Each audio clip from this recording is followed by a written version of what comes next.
তই কবি কেই কেজি? নমস্কাৰ, মোৰ নতুন এটা ভিডিঅ' লৈ। এতিয়া এইটো কি ক'ৰ পৰা আনিছে? দীঘলী বিল হাৰিয়া। এইটো বৰালি মাছ কেই কেজি? 8 কেজি ওজনৰ। আপোনালোকক কাৰোবাক লাগে যদি আহক।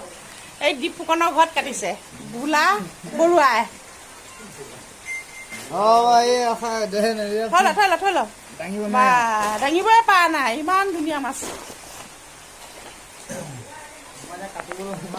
চিচুৱে আনিছে।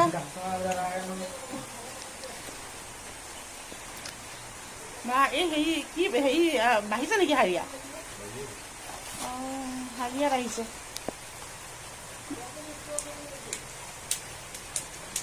দে মই বহি নাকৰিম দে।